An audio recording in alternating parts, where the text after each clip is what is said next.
Hello and welcome to the news update on Papyrus Global TV. I am Christiana Babayo and here are the headlines. Adeleke explains defecting to Accord Party, says PDP crisis made platform unsustainable. Lai Mohammed rejects massacre label for Lekki tollgate incident, calls narrative fake news. Residents seek Wike's intervention over alleged illegal taxes in FCT. Police Commission to open portal for recruitment of 50,000 constables. House of Representatives urges government to waive outstanding COVID-19 loans. PDP says Adeleke defected due to circumstances created by internal crisis. Group backs Tinubu urges Nasarawa Governor Sule to run for Senate. Osun State Governor Ademola Adeleke has publicly explained his defection from the People's Democratic Party to the Accord Party, saying that persistent internal turmoil within his former party left him with little choice if he wanted to protect his political future and the stability of the state. Adeleke, who formerly joined the Accord Party and was cleared as its governorship candidate for the 2026 elections, said he retains affection for the PDP, but could not continue under conditions he described as increasingly unstable. The governor stressed that his decision was driven by reasonable political calculation rather than personal ambition, pointing to unresolved leadership disputes, protracted court cases, and organizational paralysis that made it difficult for him to build a secure re-election platform inside the PDP. He noted that timing and the need to ensure continuity of governance factored heavily into his choice of the Accord Party as his new political home. Adeleke's move follows weeks of internal consultations with stakeholders and coincided with a widening leadership crisis within the PDP, which has also seen other high-profile defections in recent days.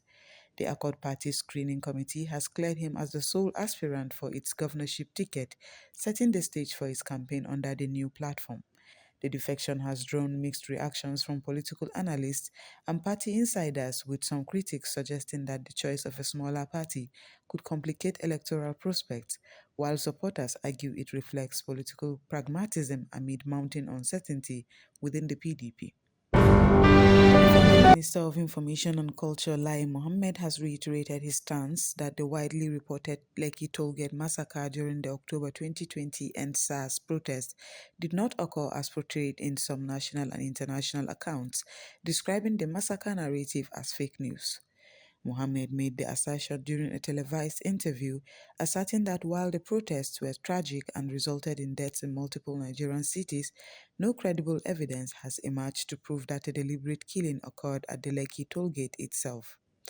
According to Mohammed's assessment, no families have come forward in the 5 years since the incident to report missing relatives linked directly to the toll gate, and he criticized some international media reports, particularly those lacking on-the-ground verification for amplifying what he terms unverified claims. He also linked the broader spread of the massacre narrative to the rise of misleading content on social media and defended government actions aimed at curbing misinformation. Mohammed's remarks come as debates over the historical interpretation of the 2020 protest continue to surface across public discourse, with different parties and civil society groups holding divergent views on the events at Lekki Tollgate and their implications for police reform, governance, and media accountability in Nigeria. Residents of Katangbe Extension in Abuja's Federal Capital Territory are appealing to FCT Minister Nyesom Wike to intervene in a dispute with the Buhari Area Council over what they describe as unlawful tax enforcement and aggressive revenue collection practices. The residents say officials and armed personnel have been entering the district purportedly to enforce payment of radio and television license fees, leading to arbitrary arrests and disruptions that have unsettled the community. Community leaders argue that the district falls under the jurisdiction of the Abuja Municipal Area Council, which has already suspended the collection of such levies in the area, and insist that the actions by the Buhari Council represents extortion rather than legitimate revenue enforcement. They further raised concerns that payments demanded are being directed into private accounts instead of official council coffers, adding to fears over legality and transparency. In public statements, residents have appealed not only to Minister Wike but also to the Inspector General of Police and the Judicial Service Commission to help halt the operations before the situation deteriorates into broader lawlessness. They are calling for constructive dialogue and clear legal justification for any revenue demands, warning that further forceful engagements risk undermining public safety and the rule of law.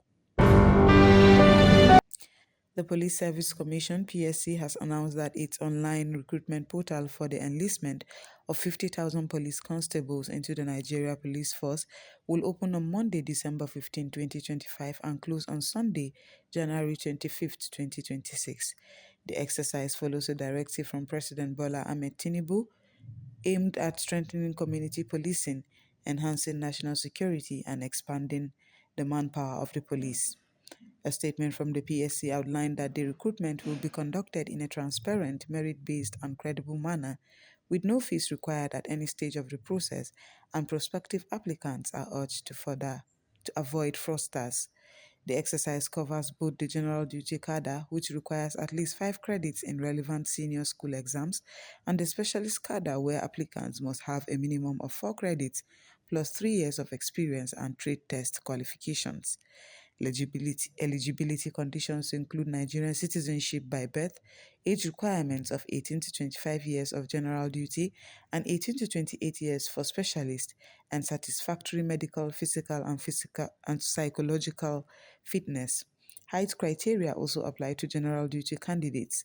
Additional detailed guidelines and requirements will be available on the official recruitment portal and the PSC and NPF's social media platforms once the portal becomes active. We will now go on a short break, and when we come back, the news will continue. Stay tuned. The Papyrus Global, we don't just cover events, we create cinematic experiences. From red carpets to birthdays, gala dinners, and your fairy tale weddings, we bring your moments to life with high-tech precision. Our gadgets are smarter, our lenses sharper, and our team simply world-class. Trust the Papyrus Global to tell your story in the boldest, brightest way possible.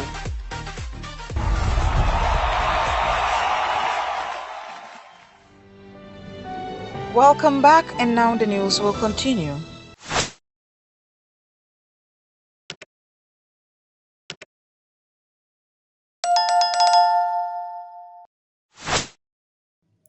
The House of Representatives has called on the federal government to waive outstanding COVID-19 survival loans provided under the Pandemic's Targeted Credit Facility (TCF) for vulnerable households and micro-businesses nationwide. Lawmakers also urged immediate suspension of deductions and restructuring of the program to ease financial pressures on struggling beneficiaries.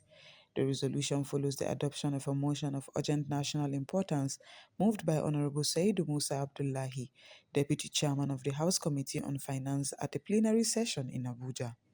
Abdullahi highlighted that the TCF introduced through the Central Bank of Nigeria and the Nigeria Incentive-Based Risk-Sharing System for Agricultural Lending, Microfinance Bank disbursed 419.42 billion naira to support nearly 793,000 households and small businesses during the global lockdown.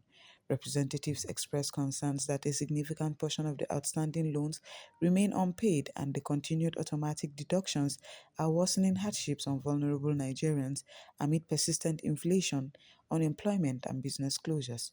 As part of the House's recommendations, the CBN, Federal Ministry of Finance, SMEADN, and NASAL were urged to explore extended moratoriums, reduced interest rates, and longer repayment timelines to protect jobs and sustain micro enterprises. The People's Democratic Party (PDP) has described Osun State Governor Adeleke as a victim of circumstance following his resignation from the party and subsequent defection to the Accord Party. According to the PDP's National Publicity Secretary Ini Emomobong, unresolved leadership issues and delayed conflict resolutions within the party created a situation that ultimately pushed Adeleke away. Speaking on a national television program, Ememobong traced the roots of the discord back to 2023 when internal disputes began to widen and were not decisively addressed. He said the party relied too heavily on negotiations and optimism that tensions would ease on their own, allowing the underlying problems to fester. The PDP spokesperson suggested that the leadership ought to have acted more promptly to resolve the disagreements before they escalated. The delayed timing of decisive action, culminating into the party's convention in Ibadan, contributed to Adeleke's eventual decision to leave.